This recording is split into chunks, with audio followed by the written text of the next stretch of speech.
History, like nature, holds many secrets.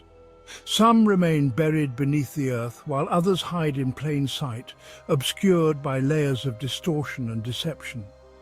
The late 18th century witnessed one such secret, the Romanov-Siberian War. This conflict, largely erased from official accounts, pitted the burgeoning Romanov Empire against the proud, independent Siberian Moscovia. What sparked this clash? What led to its brutal end? And why have so few heard of it? The answers, like the conflict itself, are complex and unsettling. They speak to the raw ambition of empires and the fragility of historical truth. This forgotten war challenges the accepted narrative of Russian history.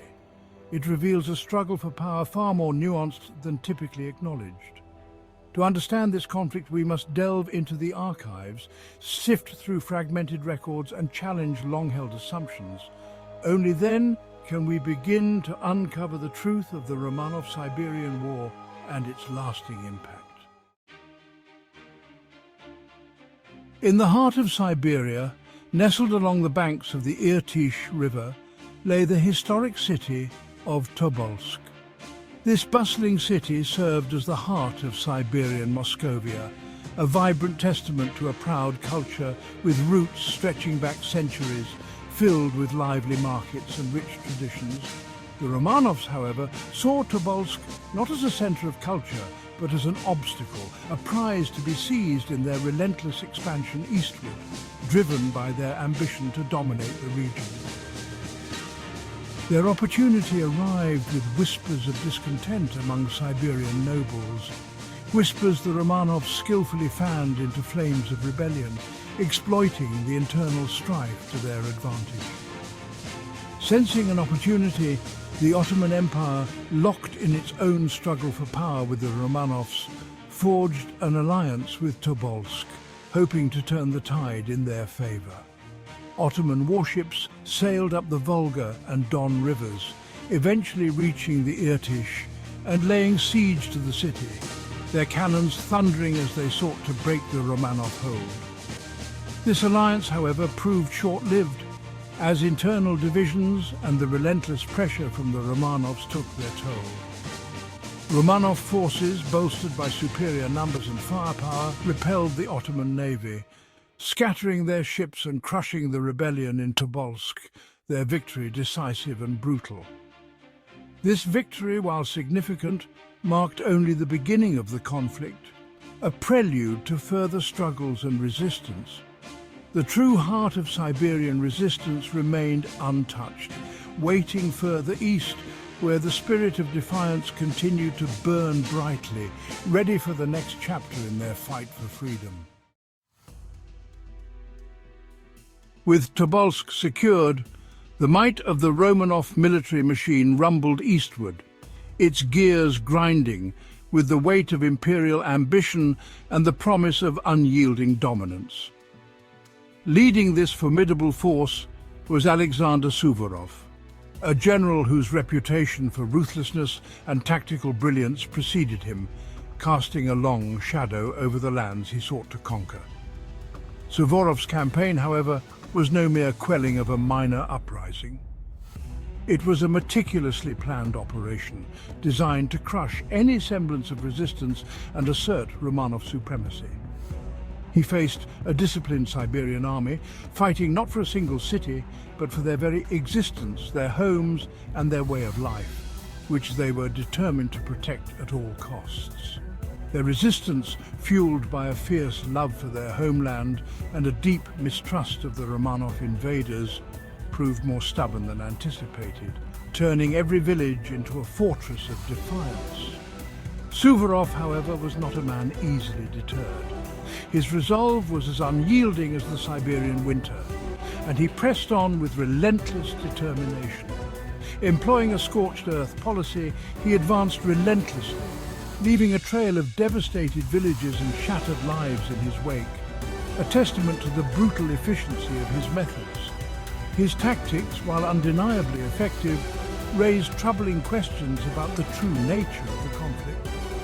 Was it a necessary evil or an exercise in unchecked brutality?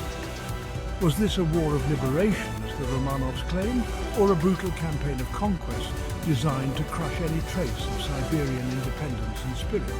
The answer, whispered among the survivors and lost in the smoke of burning villages, painted a far darker picture, one of suffering, resilience, and the high cost of imperial ambition.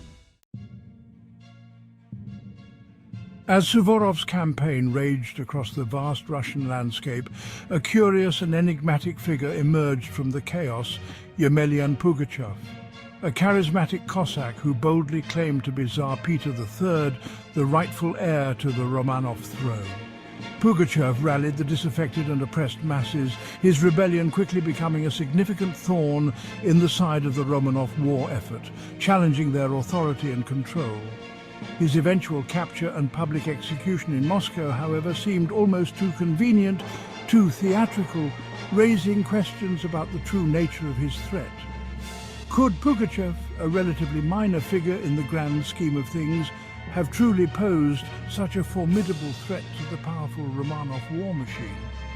Some historians believe Pugachev was merely a convenient scapegoat, a tool used by the Romanovs to divert attention from the true enemy, the organized and formidable Siberian army and its elusive leader.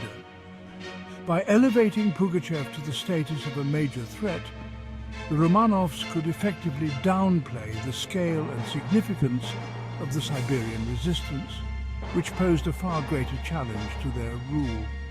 The true Siberian leaders, their names and deeds lost to history, were conveniently airbrushed out of the official narrative, replaced by the more palatable and easily dismissible figure of a delusional pretender, thus hiding the true enemy from the public eye. The Romanov victory, achieved through a combination of brute force and strategic cunning, marked the beginning of a systematic campaign to erase Siberian Moscovia from the map, both literally and figuratively. Siberian cities, once proud centers of trade and culture, were razed to the ground, their inhabitants scattered or absorbed into the expanding Romanov Empire. Libraries were burned, archives looted, and any trace of Siberian identity systematically eradicated. This campaign of cultural genocide extended beyond physical destruction. The Romanovs, masters of propaganda, set about rewriting history, casting themselves as liberators rather than conquerors.